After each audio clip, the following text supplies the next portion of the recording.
प्यारे छात्रों, स्वागत है आपका हमारे चैनल में। आज हम पढ़ेंगे क्लास 12वीं का हिंदी ऐच्छिक अ, जो कि झारखंड बोर्ड के द्वारा झारखंड काउंसिल के द्वारा जारी किया गया मॉडल पेपर है, क्लास 12वीं के लिए।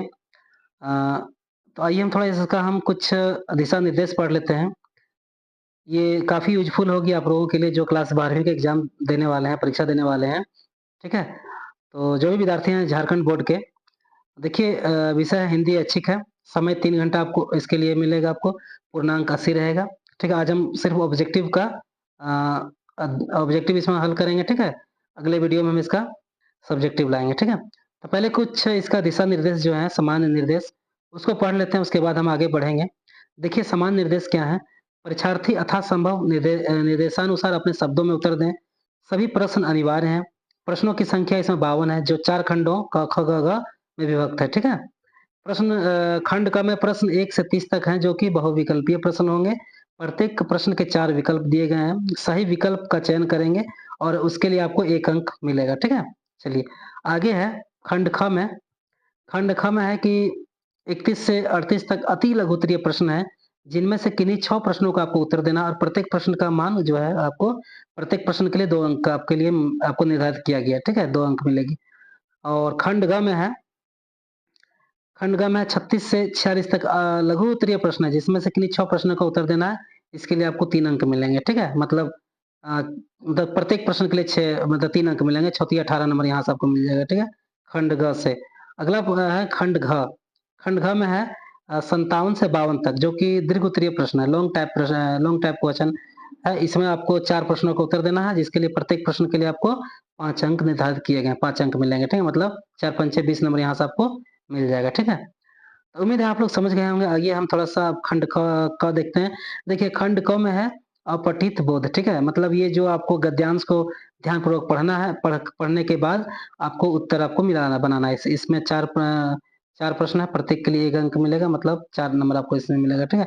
आइए थोड़ा इसको हम पढ़ लेते हैं। देखिए, आकाश वह असीमित विस्तार जहाँ से तारों की झिलमिलाहट सदियों से मानव को अपनी ओर खींचती रही है। कभी यह आकाश केवल स्वप्न था, किंतु आज यह स्वप्न भारतीय विज्ञान की दृढ़ इच्छा शक्ति से साकार हो रहा है। अंतरिक्ष में भारत के कदम मानो उस सपने की गूंज है, जो कभी साधारण झोपड़ी में बैठे वैज्ञानिकों ने संजोया था। सन 1969 में जब इसरो की स्थापना हुई, तब किसी ने कल्पना भी नहीं की थी कि एक दिन भारत अपनी ही शक्ति से चांद और मंगल की धरती को छू लेगा। डॉक्टर विक्रम साराभाई ने वह बीज बोया, जिसमें विश्वास था कि विज्ञान केवल प्रयोगशाला की चारदीवारी तक सीमित नहीं, बल्कि आम जनता की जिंदगी को बदलने का माध्यम बन सकता है। ठीक है? आगे है,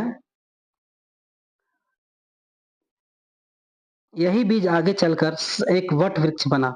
सन 1975 का वर्ष भारत के लिए ऐतिहासिक रहा। ठीक है? 1975 का वर्ष भारत के लिए ऐतिहासिक रहा, जब आर्यभट्ट उपग्रह ने अंतरिक्ष में पहुंचकर अपनी चमक बिखेरी, तो मानो करोड़ों भारतीयों की आंखों में उम्मीद का नया सूरज उगाया। इसके बाद 1980 में रोहिणी उपग्रह के साथ भारत ने स्वयं के प्रक्षेपण यान से अंतरिक्ष तक का सफर तय किया।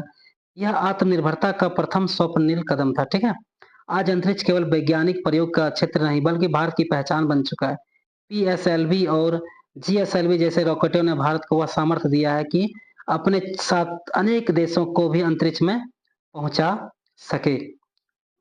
ठीक है? पहुंचा सके। जब विदेशी उपग्रह भारतीय उपभूमि से उड़ान भरते हैं, तो यह केवल एक तकनीक का ही नहीं, बल्कि विश्वास का उत्सव होता है। भारत के अंतरिक्ष अभियान में चंद्रमा और मंगल विशेष पड़ाव रहे हैं। चंद्रयान 1 से चंद्रमा की गोद में छिपे जल अणुओं का रहस्य खोला गया।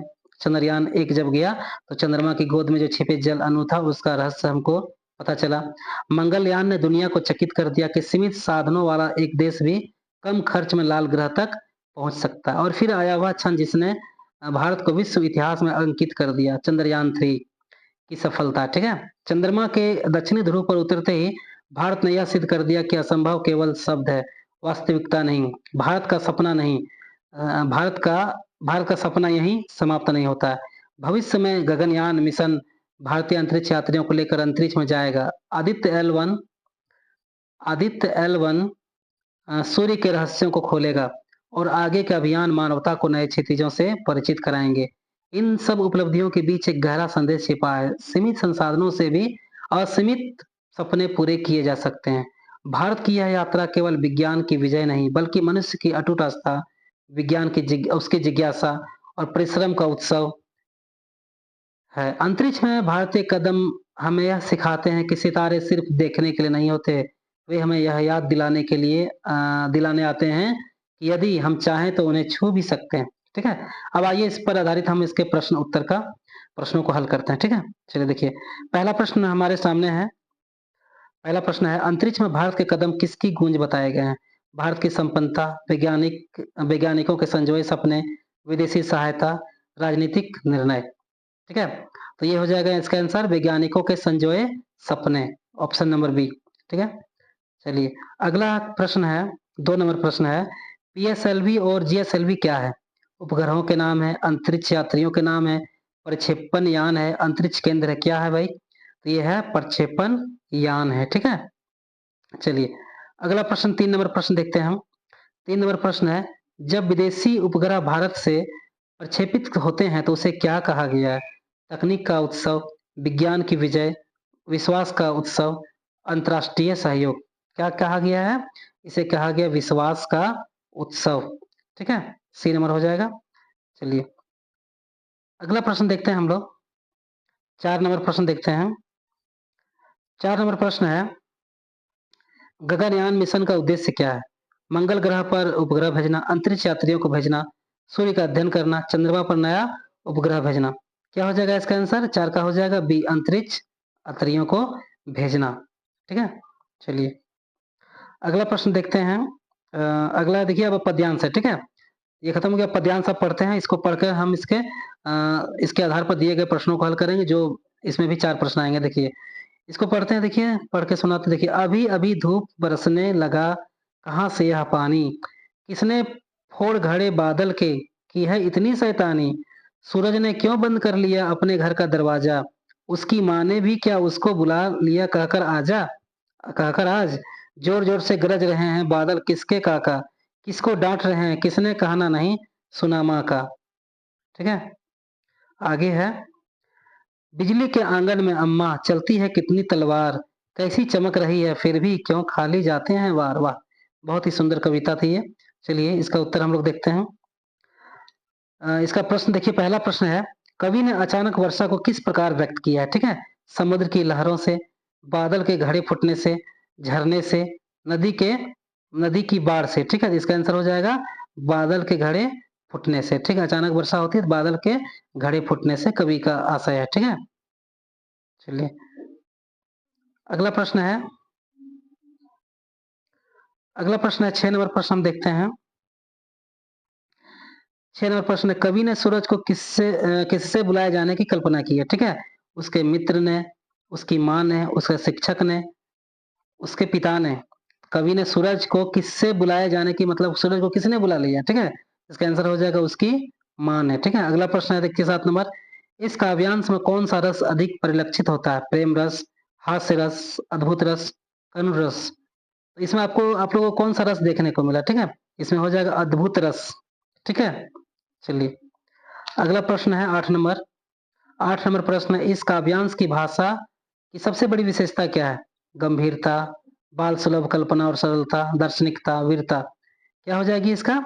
इसका आंसर हो जाएगा इसका हो जाएगा, सॉरी, दर्शन नहीं, बाल सुलभ कल्पना और सरलता हो जाएगा, ऑप्शन नंबर बी। ठीक है? चलिए, अगला प्रश्न देखिए, अब हम आते हैं अभिव्यक्ति और माध्यम। ठीक है? अभिव्यक्ति और माध्यम से कुछ प्रश्न उत्तर है। देखिए, इसमें पहला प्रश्न है इसका, परिपत्र किस श्रेणी का पत्र है? ठीक है? परिपत्र किस श्रेणी का पत्र है? सामाजिक है, कार्यालयी है, व्यक्तिगत है, पारिवारिक है। परिपत्र जो है किस श्रेणी में आता है? ये जो पत्र है किस श्रेणी में आता है? तो ये आता है कार्यालयी पत्र में। ठीक है? ऑफिशियली लेटर में आता है, ऑफिशियली यूज होता है। ठीक है? इस पत्र का मतलब फॉर्मल लेटर कह सकते हैं। चलिए, अगला प्रश्न है, 10 नंबर प्रश्न है, अधिसूचना का प्रकाशन कहाँ होता है? अधिसूचना का प्रकाशन कहाँ होता है? सोशल मीडिया पर, तार पर, समाचार पत्र पर, राजपत्र पर। तो ये कहाँ होता है अधिसूचना जो है? राजपत्र पर, गजट पर, सरकार के द्वारा जारी की जाती है। ठीक है? अगला प्रश्न है, पीटीआई क्या है? ठीक है? समाचार एजेंसी है, गुप्तचर विभाग है, पुलिस है, साहित्यिक मंच है। क्या है ये? पीटीआई क्या है? ये समाचार एजेंसी है। ठीक है, चलिए अगला प्रश्न देखते हैं 12 नंबर। 12 नंबर प्रश्न है, भारत में बनी पहली फिल्म का नाम क्या है? भारत में जो पहला फिल्म बनाया गया था उस फिल्म का नाम क्या है? आलम आरा, राजा हरिश्चंद्र, हम लोग, बुनियाद। कौन सा फिल्म भारत में सबसे पहले बना था? तो बना था राजा हरिश्चंद्र। ठीक है, चलिए अगला प्रश्न देखते हैं 13 नंबर।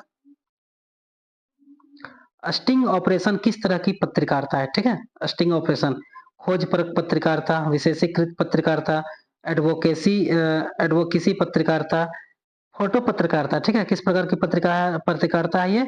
खोजपरक पत्रकारिता है। ठीक है, स्टिंग ऑपरेशन करना। ठीक है, चलिए अगला प्रश्न, उल्टा पिरामिड शैली का प्रयोग किस लेखन में होता है?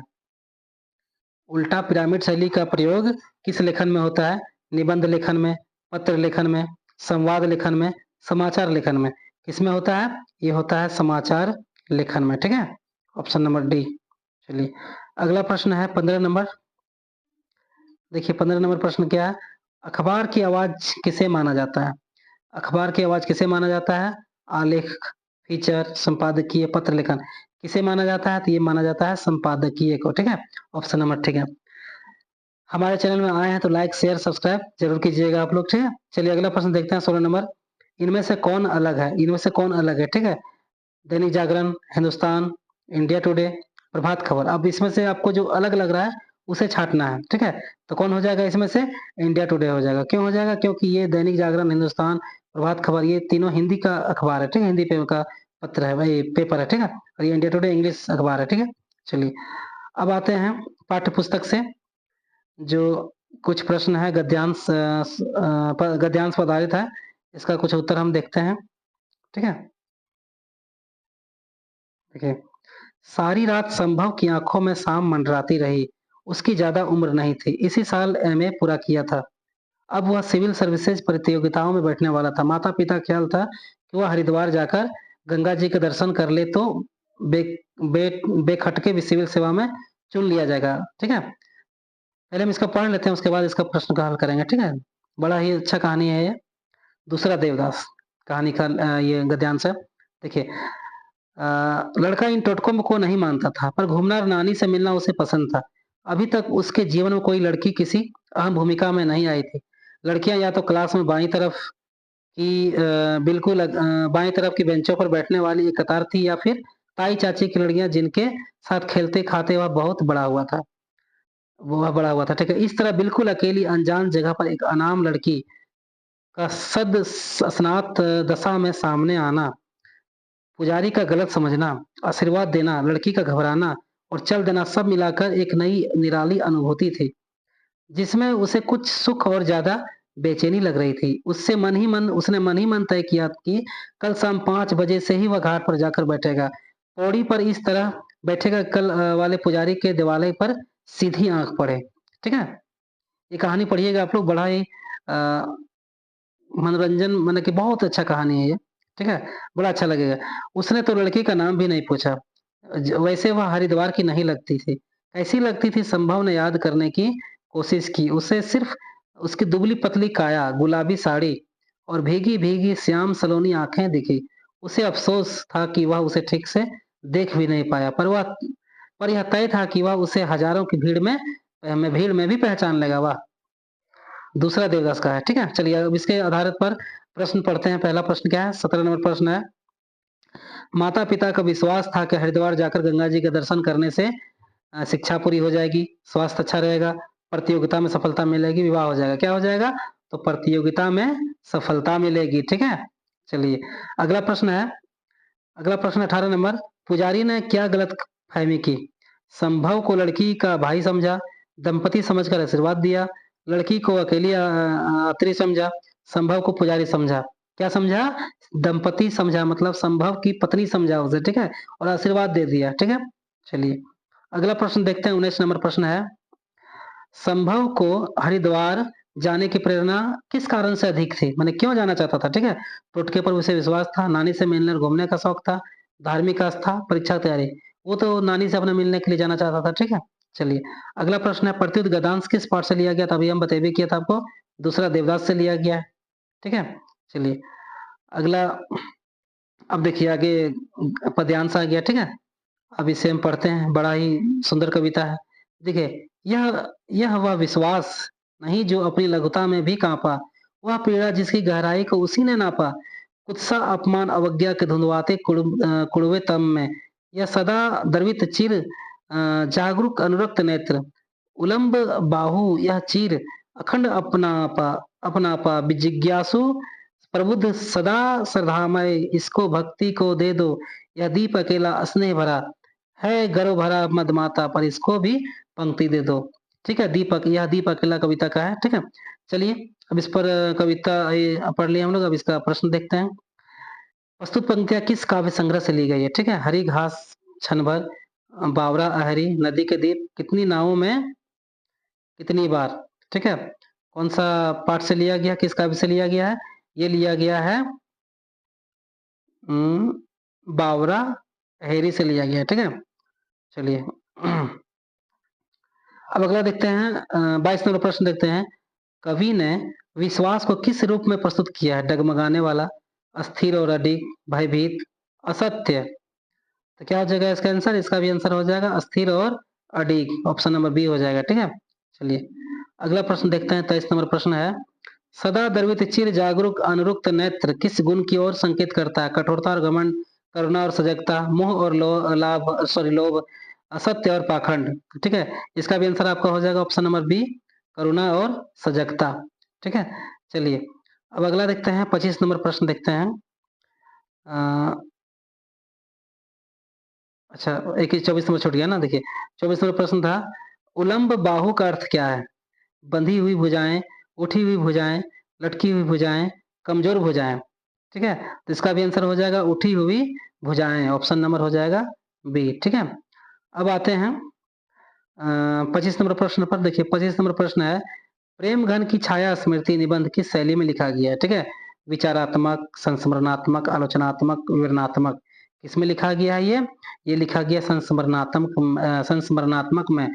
ठीक है, अब 26 नंबर प्रश्न देखिए, ढेले चुन लो निबंध में शेक्सपियर के कौन से नाटक का जिक्र किया गया?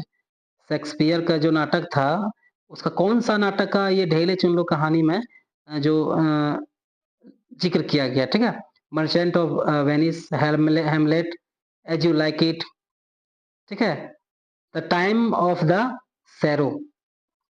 ठीक है, कौन सा जिक्र किया गया है? मर्चेंट ऑफ वेनिस का जिक्र किया गया है। ठीक है, शेक्सपियर बहुत ही अच्छे राइटर थे। अब पता है आप लोग को भारत का शेक्सपियर किसे कहा जाता है? कालिदास को कहा जाता है। ठीक है, याद रखिएगा, भारत का शेक्सपियर कालिदास को कहा जाता है। चलिए अब अगला देखते हैं। अगला प्रश्न देख, देवसेना का गीत। वाह, देवसेना का गीत किस नाटक से लिया गया? ये तो बहुत अच्छा नाटक है, फर्स्ट पार्ट का है आप लोगों का। ठीक है, देवसेना का गीत किस नाटक से नाटक किससे संबंधित है? मतलब किससे संबंधित है ये? ठीक है, चंद्रगुप्त से, स्कंदगुप्त से, ध्रुव स्वामिनी से, अजात शत्रु से, किससे संबंधित है ये संबंधित है देवसेना का गीत ना। देवसेना का गीत हमको ये स्कंदगुप्त से संबंधित है।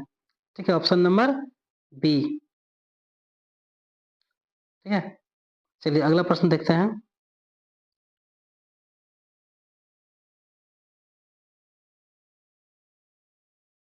28 नंबर प्रश्न देखते हैं, कहाँ गया? हाँ, चलिए अब 28 नंबर प्रश्न है, मैंने देखा एक बूंद कविता में कवि ने किसका महत्व प्रतिपादित किया? ठीक है, दिन का, क्षण का, बूंद का, स्वयं का। इसका आंसर हो जाएगा, मैंने देखा एक बूंद कविता में क्षण का महत्व के बारे में बताया है। ठीक है, अगला प्रश्न देखिए 29 नंबर, कोइया का दूसरा नाम क्या है? कोइया का दूसरा नाम क्या है? ठीक है, ऑप्शन ये जूही, बबूल, कलसी, कुमुद। कोइया का दूसरा नाम क्या है? कुमुद। ठीक है, चलिए अगला प्रश्न देखते हैं। गांधी सागर बांध किस नदी पर स्थित है? गांधी सागर बांध किस नदी पर स्थित है? चंबल नदी, गंगा नदी, क्षिप्रा नदी, सिप्रा नदी और नर्मदा नदी। किस नदी पर है ये चंबल नदी पर है। ठीक है, गांधी सागर बांध। चलिए ठीक है, इस प्रकार से हमारा ये ऑब्जेक्टिव का प्रश्न हम लोग 30वां आज हल कर लिए हैं। अगले वीडियो में हम इसका जो है सब्जेक्टिव का लेके आएंगे। ठीक है, उसको हल करेंगे। ठीक है, और कैसा लगा आप लोगों को इसका हमें आप लोग कमेंट जरूर करिएगा, और लाइक भी करिएगा, शेयर करिएगा, और हमारे चैनल को सब्सक्राइब भी करिएगा। ठीक है, मिलते हैं अगले क्लास में। कुछ नया लेके। धन्यवाद।